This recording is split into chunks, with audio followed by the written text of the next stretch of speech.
నమస్తే welcome to స్వతంత్ర news నేను ప్రియా శర్మ బులెటిన్ లో ముందుగా హెడ్లైన్స్ చూద్దాం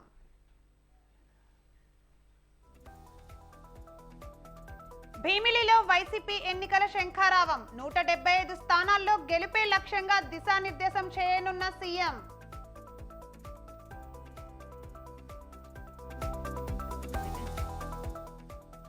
పీలేరు జనగర్జన రాష్ట్రమంతా వినిపించాలి ప్రజా కోర్టులో సీఎంకు శిక్ష పడే సమయం ఆసన్నమైందన్న Chandrababu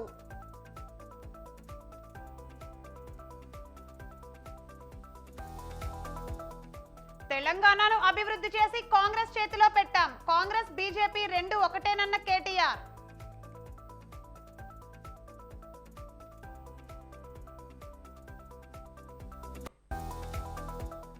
HMDA director Shivabalakrishna remand report 45 పేజీల రిపోర్ట్లో ఏసీబీ సంచలన విషయాలు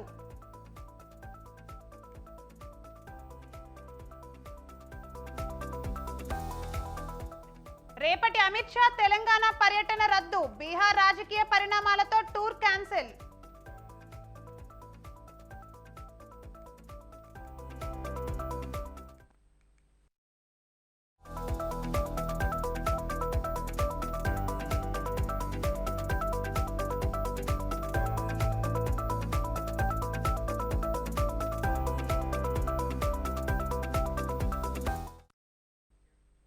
రైట్ బ్రేకింగ్ న్యూస్ చూస్తున్నాం. కేంద్ర మంత్రి అమిత్ షా తెలంగాణ పర్యటన రద్దయింది. బీహార్ రాజకీయ పరిణామాల నేపథ్యంలో టూర్ క్యాన్సిల్ అయింది. రేపు రాష్ట్రంలో పర్యటించాల్సి ఉంది. ఈ నేపథ్యంలో రద్దు అయినట్లు పార్టీ వర్గాలు తెలిపాయి.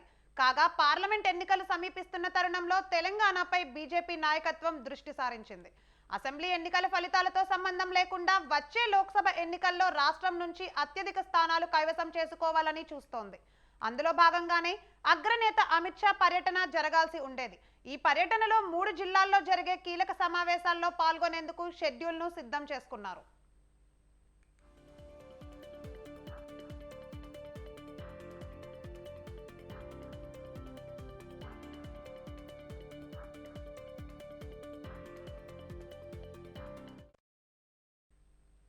మాజీ మంత్రి కేటీఆర్ తెలంగాణ ప్రభుత్వంపై ఘాటు విమర్శలు చేశారు. కాంగ్రెస్ బీజేపీ కలిసి పనిచేస్తున్నామన్నారు. రేవంత్ రెడ్డి ఎన్నికలకు ముందు అదానీని తిట్టి స్విట్జర్లాండ్లో అదానీతో ఒప్పందాలు చేసుకున్నాడని ఆరోపించారు.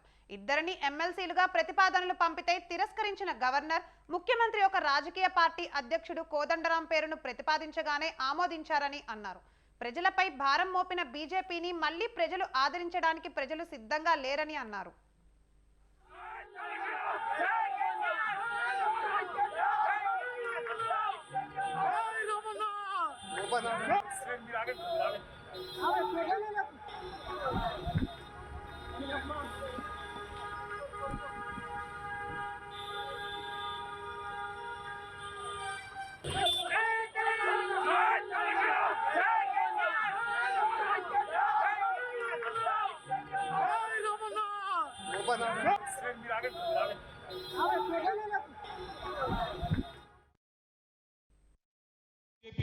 మంచి అండర్స్టాండింగ్ లో పనిచేస్తున్నాయి.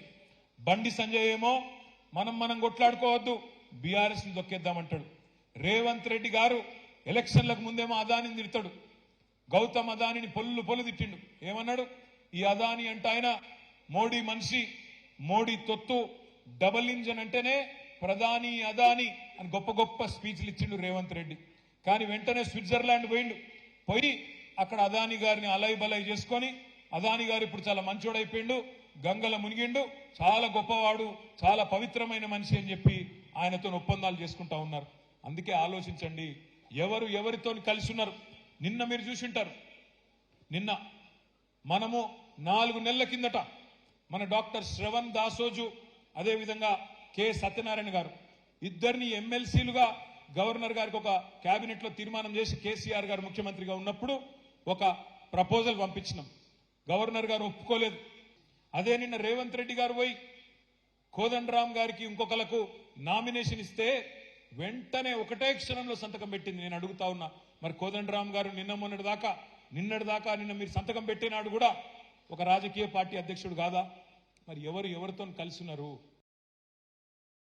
డీజిల్ ను పెట్రోల్ ను అన్ని ధరలు పెంచి ఆకాశంలో పెట్టిన మోడీ గారిని ఇవాళ మళ్ళీ ఆయన పార్టీని ఆదరించడానికి ప్రజలు సిద్ధంగా లేరు.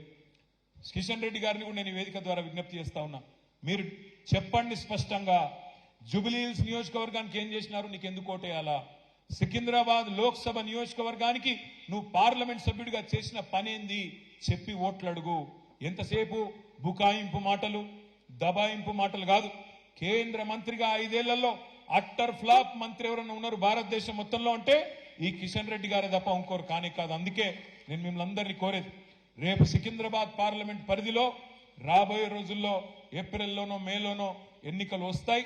ఎన్నికలు ఎప్పుడొచ్చినా మళ్ళొక్కసారి గ్రేటర్ హైదరాబాద్ లో గులాబీ జెండా రెపరెపలాడే విధంగా మన నాయకులు కార్యకర్తలు ఎక్కడి వాళ్ళక్కడ గట్టిగా పనిచేద్దామని చెప్పి నేను విజ్ఞప్తి చేస్తా ఉన్నా. రాష్ట్రంలో 4 లక్షల ఓట్లు వచ్చి ఉంటే ప్రభుత్వం తమదే ఉండేదని మాజీ మంత్రి హరీష్ రావు అన్నారు. సిద్దిపేట జిల్లాలో బీఆర్ఎస్ కృతజ్ఞత సభలో హరీష్ రావు పాల్గొన్నారు. మనల్ని ప్రజలు పూర్తిగా తిరస్కరించలేదని, 39 స్థానాలు గెలుచుకున్నామని తెలిపారు. చరిత్రలో దేశంలో 3ోసారి ఏ ప్రభుత్వం రాలేదు అన్నారు. తమ పథకాలు ప్రచారం చేయడంలో విఫలమయ్యామని అన్నారు. కాంగ్రెస్ అధికారంలోకి వచ్చిన మర్నాడే 2 లక్షల రుణమాఫీ చేస్తామని హామీ ఇచ్చారని అన్నారు. నేటికి కూడా రుణమాఫీ ఊసే లేదని మండిపడ్డారు. మొన్న జరిగిన ఎన్నికల్లో మీరందరూ కూడా మీరే నన్నుగా భావించి మీరే అభ్యర్థిగా పనిచేసి 82,000 మెజార్టీ తెచ్చిపెట్టిన మీకు నేను శిరస్సు వంచి నమస్కారం తెలియజేస్తా ఉన్నా. అంత ఈజీ కాదు. మరి ఇన్ని సార్లు చేసినప్పుడు కూడా నేను చాలా గ్రామాల్లోకి రాలేదు, మండలాల్లోకి రాలేదు, పట్టణంలో కూడా అది కూడా కొద్దిగా సేపే మీటింగ్ పెట్టి మళ్ళీ ఇక్కడ నుంచి మనం కొడంగల్ పోయినాం. కానీ చాలా మంది నాయకులు కార్యకర్తలు మరి ప్రతి ఒక్కరు కూడా ఎంతో బాధ్యతతో పనిచేస్తున్నారు. మా బూత్ కమిటీ ఇన్ఛార్జీలు కూడా అక్కా చెల్లెలు కూడా చాలా బాగా కష్టపడి పనిచేసి ఇంత అద్భుతమైన మెజార్టీ తెచ్చిపెట్టిన మా ముస్లిం మైనార్టీ సోదరులు అందరికీ నా హృదయపూర్వకంగా నేను ధన్యవాదాలు చెప్పాలి, మీకు థ్యాంక్స్ చెప్పాలి అని చెప్పి ఈ సమావేశాన్ని ఏర్పాటు చేసుకున్నాం. నిజంగా మొన్న బీఆర్ఎస్ నేత దాసోజు శ్రవణ్ మీడియాతో మాట్లాడుతున్నారు. లైవ్ చూద్దాం. పడుకున్నాడట. కేసీఆర్ గారికి సిగ్గు లేదు అని మాట్లాడుతున్నాడు. కేసీఆర్ గారికి గోరి గడతా అని మాట్లాడుతున్నాడు. సోయి లేని సన్నాసి కేసీఆర్ గారు అని చెప్పని మాట్లాడుతున్నారు. ఎవనివి రా నువ్వు అని అంటున్నాడు. తెలంగాణ జాతిపిత, తెలంగాణ ఉద్యమకారుడు 14 సంవత్సరాల పాటు ఒక ఋషి లెక్క తెలంగాణ సాధన కోసం కొట్లాడినటువంటి ఒక కేసీఆర్ గారిని ఎవనివి రా నువ్వు అని చెప్పని మాట్లాడుతున్నాడు. జేబులు కొట్టేటోడు, చైన్లు బిక్కపోయేటోడు, మాఫియా, బిడ్డ బోన్లో వేసి బొంద పెడతాం, కేసీఆర్ మారుబేరగాడు. ఇది తెలంగాణ సమాజం ఒక్కసారి ఆలోచించాలని చెప్పని రోజుగా కోరుతా ఉన్నారు. రేవంత్ రెడ్డి ఇవాళ కాకపోతే రేపు గద్దె దిగాల్సిందే కదా. 5 ఏళ్ల తర్వాత గద్దె దిగాల్సిందే. మధ్యలో ఇంకెవరన్నా ఢిల్లీలో అధికారం మారిస్తే ఇంకోటి వచ్చి కూర్చుంటే గద్దె దిగాల్సిందే.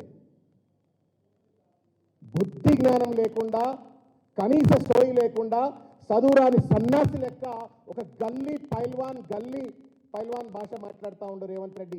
ఈ భాష మార్చుకోవాలా అని చెప్పని నేను రేవంత్ రెడ్డికి నేను విజ్ఞప్తి చేస్తా ఉన్నాను. చిల్లరతనానికి కూడా ఒక హద్దు ఉంటుంది.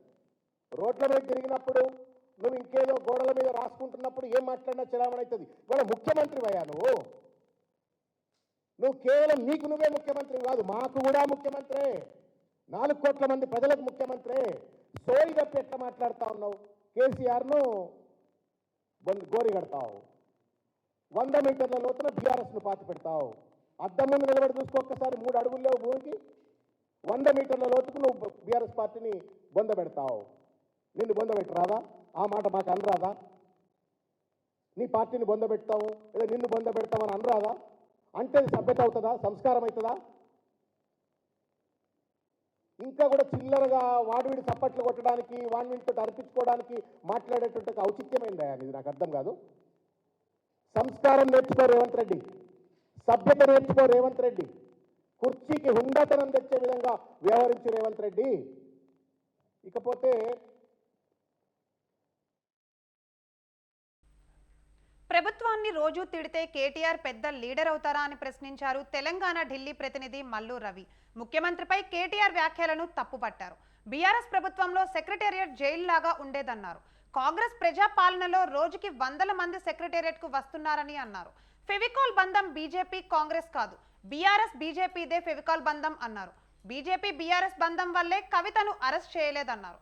ఎమ్మెల్యేల కొనుగోలు కేసు, కవిత కేసు ఒప్పందంతోనే నిర్వీర్యం చేశారని ఆరోపించారు. రామారావు గారు బీజేపీ కాంగ్రెస్ కి పొలిటికల్ బంధం ఉంది, రెండు కలిసి పనిచేస్తున్నారు. ఆయన మాట్లాడేదానికి అసలు అర్థమేమైనా ఉందా? కాంగ్రెస్ పార్టీ ఒక సిద్ధాంతానికి కట్టుబడి ఏర్పడినటువంటి పార్టీ. కాంగ్రెస్ పార్టీ ఒక సెక్యులర్ పార్టీ. కాంగ్రెస్ పార్టీ ఒక సోషలిస్ట్ భావాల కోసం ఏర్పడ్డ పార్టీ. బీజేపీ పార్టీ అది నాన్ సెక్యులర్ పార్టీ, అది సోషలిస్ట్ పార్టీ కాదు, అది క్యాపిటలిస్ట్ పార్టీ. అది ఇంక్లూజివ్ గ్రోత్ కాదు, నాన్ ఇంక్లూజివ్ గ్రోత్.